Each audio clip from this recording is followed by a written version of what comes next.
Hello everyone and welcome to A Journey Through Poetry. Poetry to me is like the night sky, each poem a star shining its own light, telling its own story.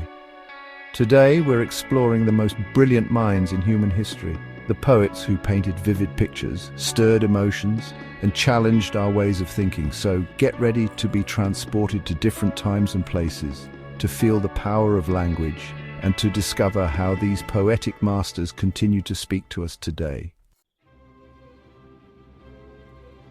Our first stop takes us back to ancient Greece, a civilization that gave birth to democracy, philosophy, and some of the greatest stories ever told. And no storytellers stand taller than Homer. We don't know much about Homer himself, but his epic poems and our monumental plunges us into the heart of the Trojan War, a conflict sparked by love and fueled by pride. We meet Achilles, the mighty warrior, and Hector, the noble defender of Troy. Then there's the tale of Odysseus, a man who spends 10 years trying to get home after the Trojan War. He battles monsters, resists temptations, and uses his cunning to overcome every obstacle. Homer's epics weren't just stories, they were a reflection of Greek society, their values and their beliefs. Now we fast forward to Elizabethan England and meet William Shakespeare. Known for his plays, Shakespeare was also a master of the sonnet, exploring human emotion with unmatched depth and beauty. Imagine yourself in the Globe Theatre, the air thick with anticipation. Shakespeare's sonnets, 154 gems, each a universe of its own, speak of love, time, beauty, and death.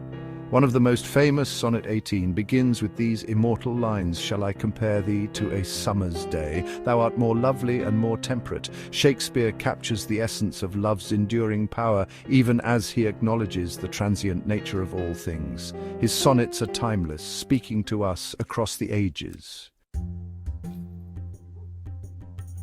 We journey now to 19th century America and meet Emily Dickinson.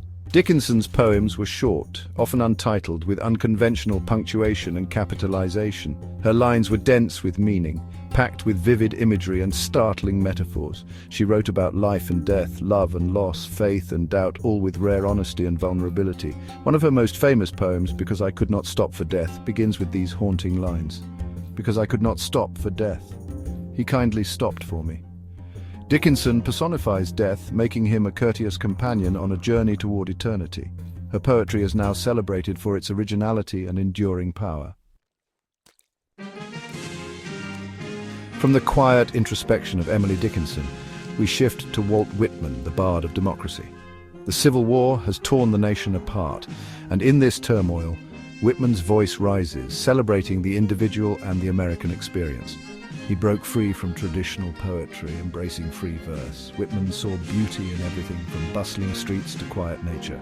His masterpiece, Song of Myself, is a sprawling work that encapsulates his philosophy. Listen to these lines: "I celebrate myself and sing myself, and what I assume you shall assume, for every atom belonging to me as good belongs to you." Whitman's words are a call for unity, a rejection of prejudice and division. His poetry continues to inspire us to strive for a more just and compassionate world.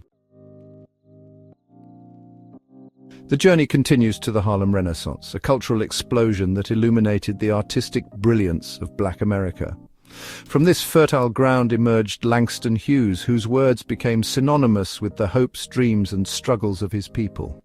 Hughes' poetry was rooted in the Black experience, drawing inspiration from blues and jazz. He gave voice to the voiceless, celebrating Black identity and heritage, while challenging racism and injustice. One of his most iconic poems, "The Negro Speaks of Rivers," speaks volumes with its simple yet profound imagery. Listen to these lines: I've known rivers ancient as the world and older than the flow of human blood in human veins." Hughes connects the Black experience to the flow of history, to the ancient rivers that have borne witness to civilizations. His poetry continues to resonate today, reminding us of the power of art to give voice to the marginalized. Our journey brings us to the latter half of the 20th century, a time of social upheaval and change. Among the voices rising up was Maya Angelou, who transformed her pain into art. Angelou's words are infused with the rhythms of the South and the raw honesty of lived experience. She wrote about racism, sexism, and the struggle for equality, but also about love, hope, and resilience. Her most famous poem, Still I Rise, is a powerful anthem of resilience. Listen to these lines. You may write me down in history with your bitter, twisted lies. You may trod me in the very dirt, but still like dust I'll rise.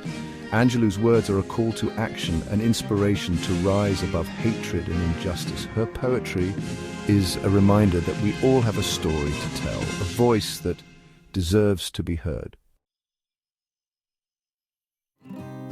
As we've seen today, poetry is more than just words on a page. From Homer's epics to Angelou's fierce defiance, these poets have shaped our understanding of the world. Their works remind us that poetry is not only an art form, it's a reflection of who we are and who we strive to become. New voices are emerging, pushing boundaries and enriching our understanding of the human experience. Thank you for joining us on this poetic journey. Until next time, keep reading, keep reflecting, and most importantly, keep creating. Keep